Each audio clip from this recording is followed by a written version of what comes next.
This Friday, officials from 50 countries, including all 30 NATO members, gather in Germany to discuss support for Ukraine in its war against Russia. It comes a day after Kyiv's allies announced substantial new arms shipments.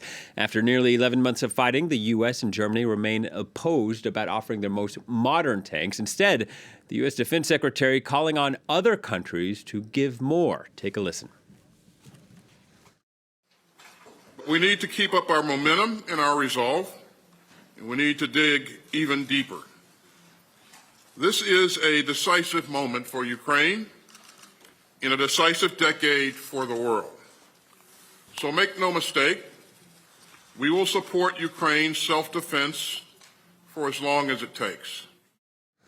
Lloyd Austin also saying Russia is regrouping, recruiting, and trying to re-equip. For more, let's speak to our chief foreign editor, Rob Parsons. Hello to you, Rob. Hi. Nearly 11 months on from the start of the war, but over these past few months, what has changed for the discussion of battle tanks being given to even begin? What's changed? Well, if you look at it, it's fascinating because 11 months ago, at the start of this conflict, back in February, Ukraine was asking for exactly the same things that it's asking for today. You know, fighter planes, battle tanks, artillery that can strike behind the Russian lines, infantry fighting vehicles, ammunition. The list went on and on and on.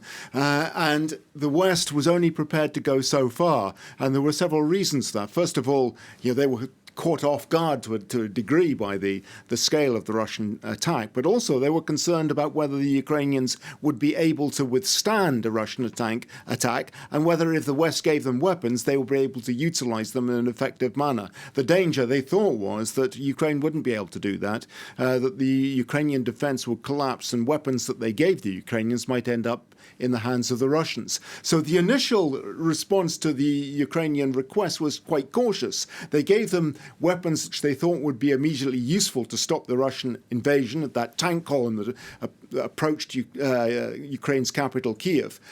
The Russians were thrown back. The West was impressed by the degree of organization of the Ukrainian forces. And when the next requests came in for artillery which could hit behind Russian lines, they were more sympathetic. They started providing the HIMARS and other weapons.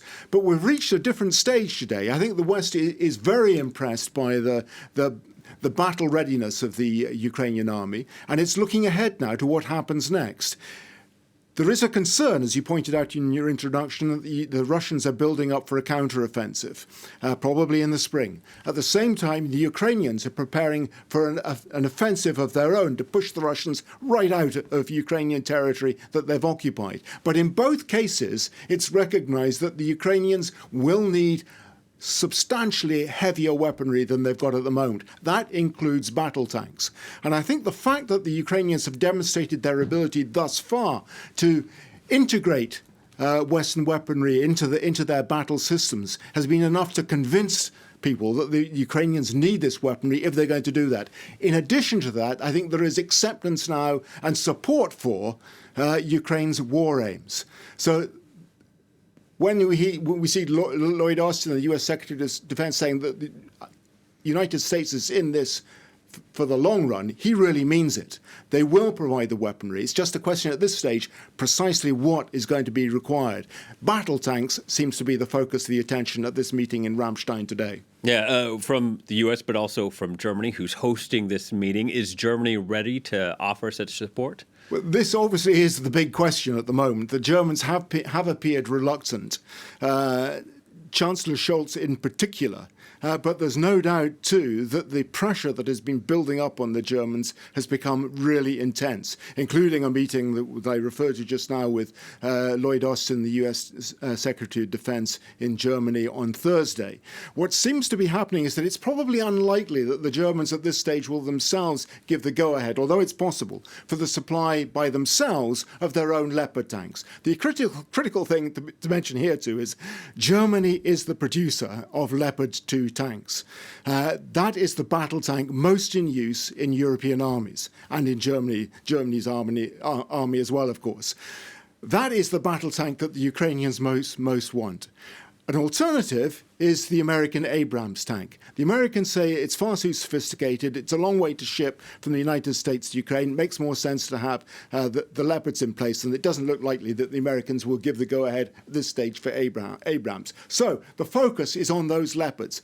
Will the Germans themselves give them? Probably not. The second alternative is that Germany will give the go-ahead to countries that it already supplies with Leopard tanks to re-export them to Ukraine. This is really what the arguments behind the scenes have been about over the last few weeks. And increasingly, it looks as though the Germans may agree to that. Interestingly, though, on Thursday, the Polish Prime Minister issued a very thinly veiled warning to the Germans. He said, consent at this stage is of secondary importance. In other words, we don't really care. You know, if the Germans don't give us permission to re-export those tanks, we're going to do it anyway. We will obtain this consent quickly, or we will do what is needed ourselves, he said. And today that's been backed up by the Polish Deputy Foreign Minister as well. So I think, you know, if anybody is going to put money on what's going to happen today at Ramstein, I think they'll put their money on that possibility. That the Germans will say, OK, we give permission to countries which have Leopards in Europe to re-export them. And there are a lot of countries that do. The Ukrainians want 300 tanks. They may not get 300, but they could get in the hundreds. All right, Rob, thank you very much. Rob Parsons, France 24's chief foreign editor.